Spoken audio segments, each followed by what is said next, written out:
D'acord, doncs ara faré Ctrl Z una mica. Ctrl Z és per undo o desfer.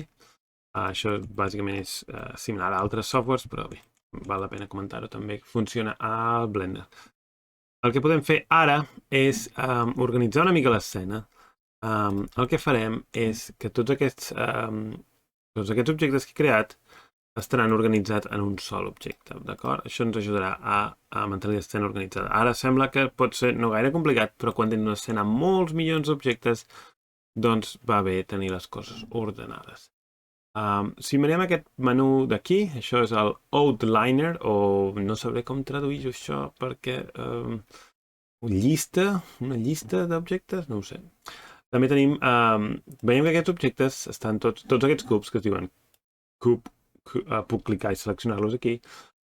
Cub 1, cub 1, cub 2, cub 3, cub 4, cub 5. A Blender, tots els objectes només poden tenir un nom singular, diguéssim, que si jo ara creo un altre cub, aquest cub automàticament es dirà cub 11 perquè només pot haver-hi un cub a l'escena. El següent cub es dirà cub.001, .002 i així successivament perquè només pot haver-hi un objecte amb el mateix nom. Okay? Doncs tenim tots aquests cubs a l'escena, estan dins d'una col·lecció. Podem fer una altra col·lecció. Si apreto el botó dret aquí, puc crear una altra col·lecció i anomenar-la coses. Okay. Posarem unes coses aquí. No sé quines coses posarem, però és per ensenyar com es creen menús.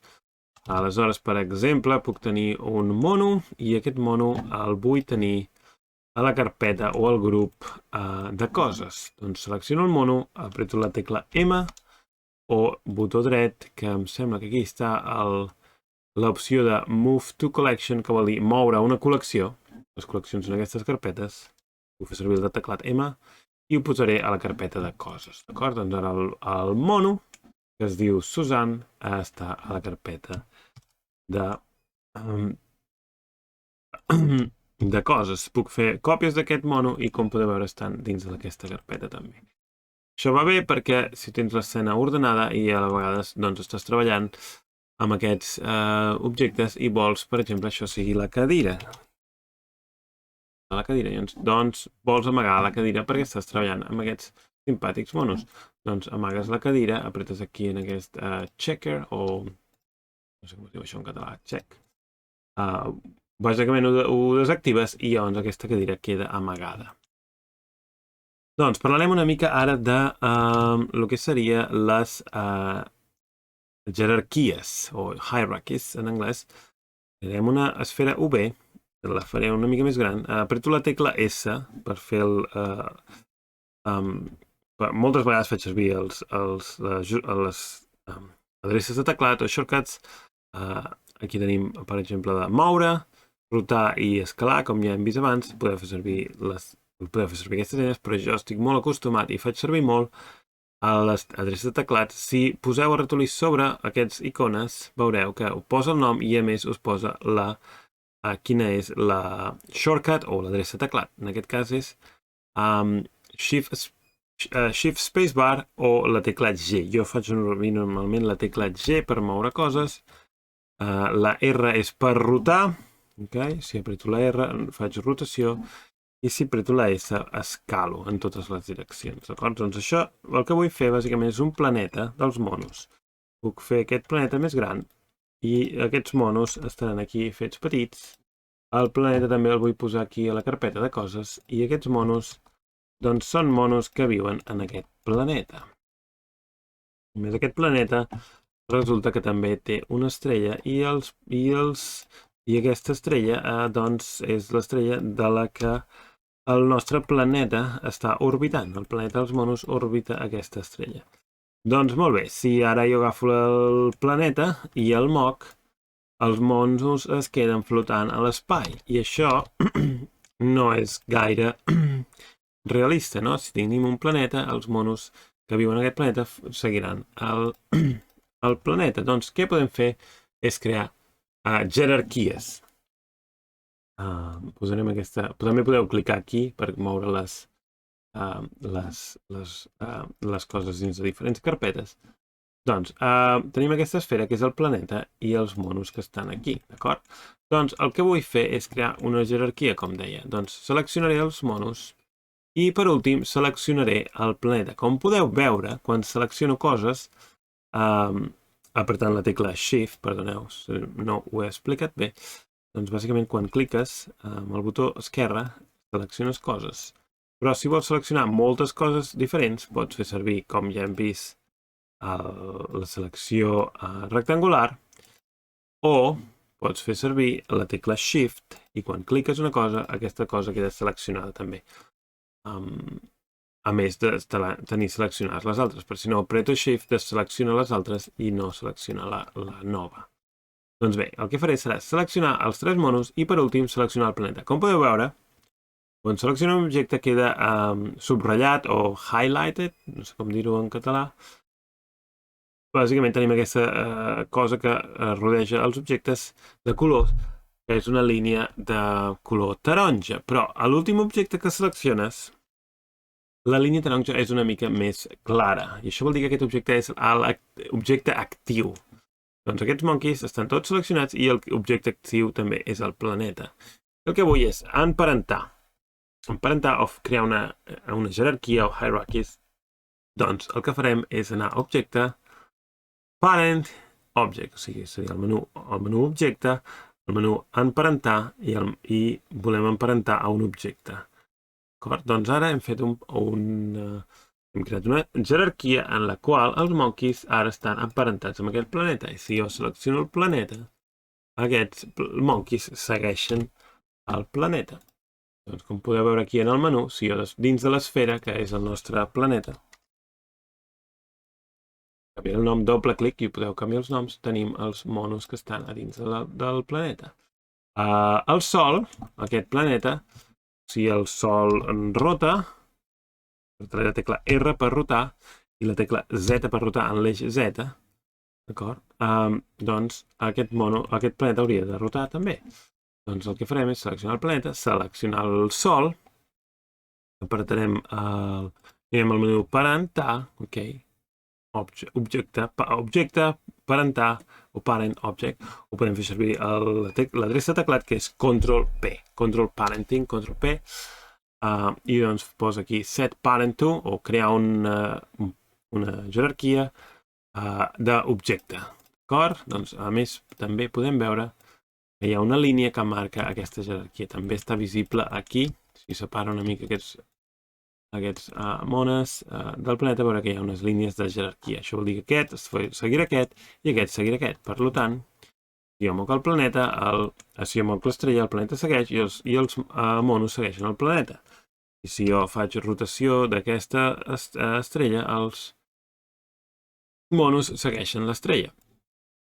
Dius, tot això està molt bé, però per què ens serveix això per fer una cadira? Doncs, quan tens una cadira així, t'interessa tenir-ho una mica organitzat i vols emparentar tot a un objecte. Pots, per exemple, emparentar tot a la base. Podem crear aquí un objecte i anem aquí a fer un parent de la base i doncs si jo moc la base, aquest objecte segueix la base. Això està bé. També està bé saber que si jo selecciono tots aquests grups, aquests objectes que estan agrupats aquí dins d'aquest cube, i faig una còpia, està bé saber que manté la mateixa jerarquia. El que normalment es fa quan treballes en la indústria és crear objectes nuls o altres tipus d'objectes que t'ajuden a crear jerarquies més funcionals, d'acord? Perquè cada vegada que vulguis seleccionar la cadira has de clicar aquí, pot ser una mica confús.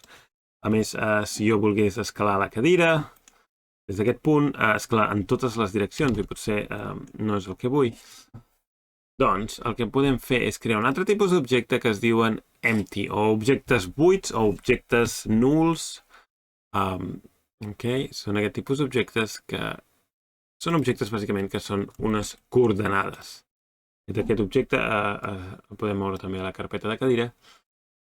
Es diu empty i bàsicament conté informació de posició, rotació i escala que es pot transferir amb els altres objectes que tenen parentats. Per tant, seleccionarem tot això, seleccionaré l'objecte de base, assegurar-me que aquest és l'actiu. Com podem veure, el taronja és una mica més subratllat, més clar, i tornaré a crear un parent d'objecte.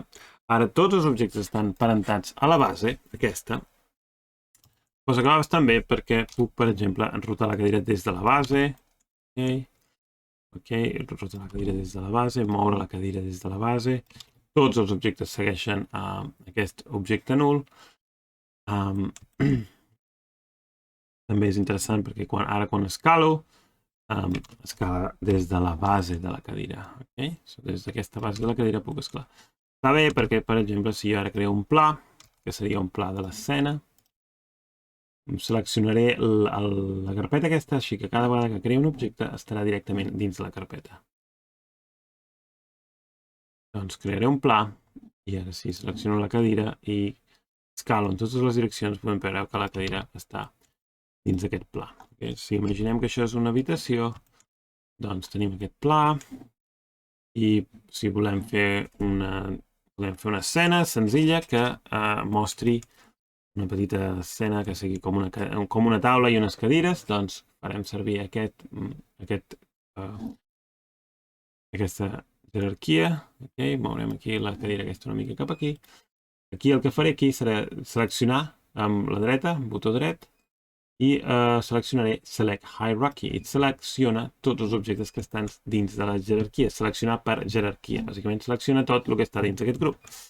Doncs ara faré una còpia, apretaré Shift-D i mouré aquesta còpia. Mouré la còpia una mica cap aquí. I de fet rotaré aquesta còpia a 90 graus. I posaré 90. Així tindré aquesta cadira, una mirant cap aquí i una mirant cap allà. I de fet, per una altra còpia, seleccionar la jerarquia, faré servir el teclat Shift-D, ara apretaré el botó dret per cancel·lar el moviment i mouré la còpia, just davant d'aquesta. I el que faré aquí serà eliminar aquestes potes i faré una taula. Doncs aquesta taula la faré seleccionant això, ho escalaré una mica cap a baix i ara tinc una taula. Una escena super simple que em permetrà explicar una mica com podem crear escenes amb Blender.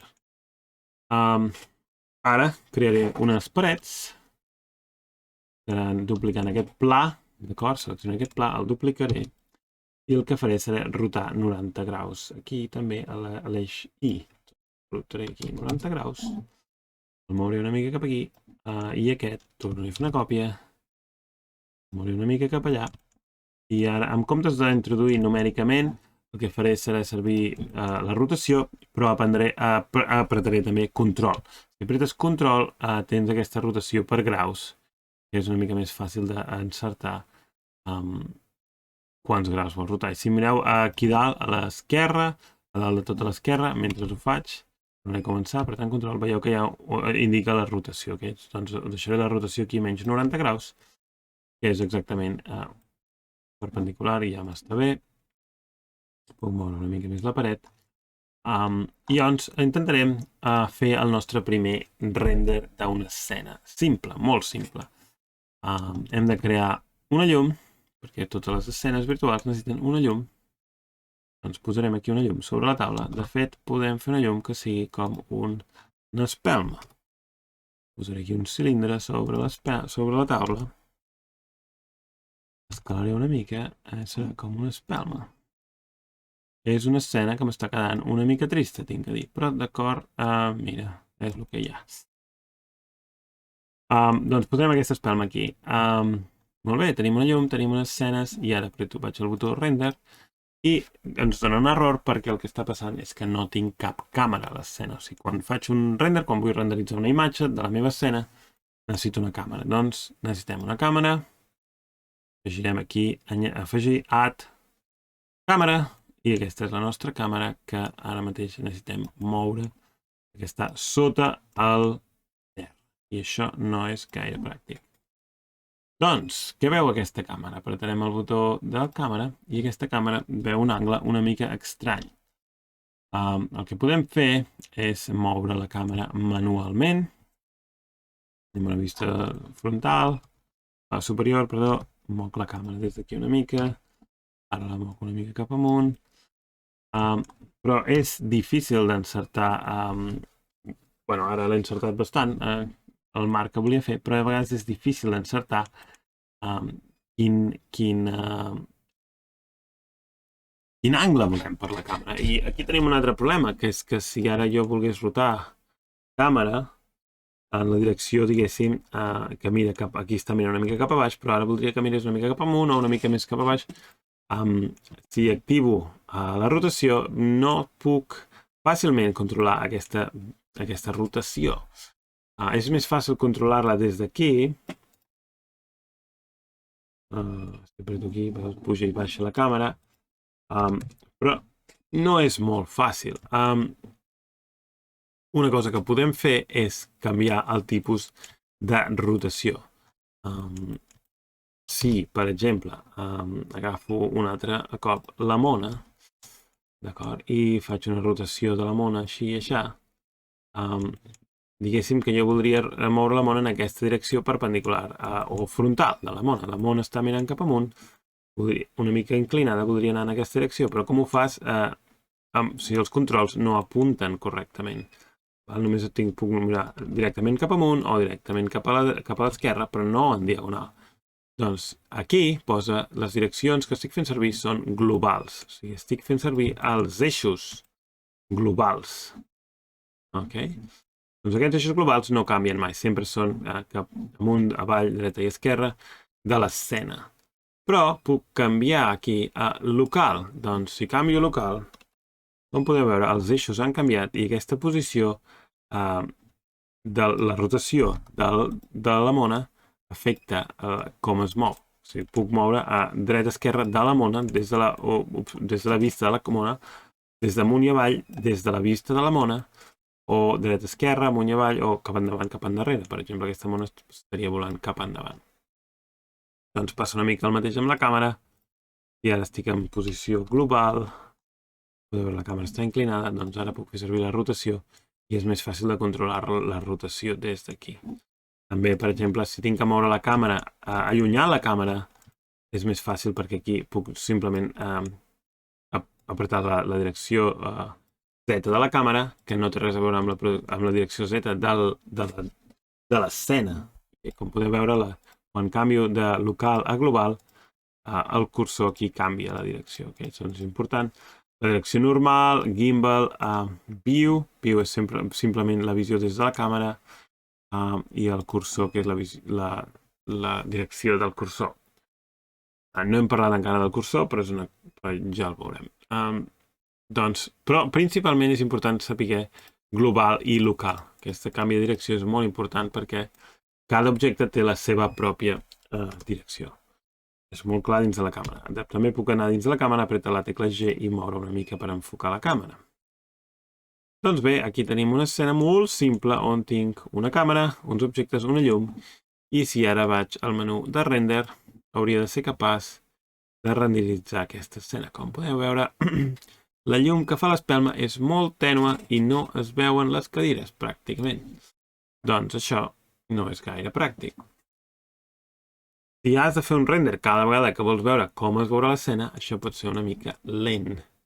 El que podem fer és anar al següent menú de Shading. El menú de Shading és el Material Preview o previsualització de materials.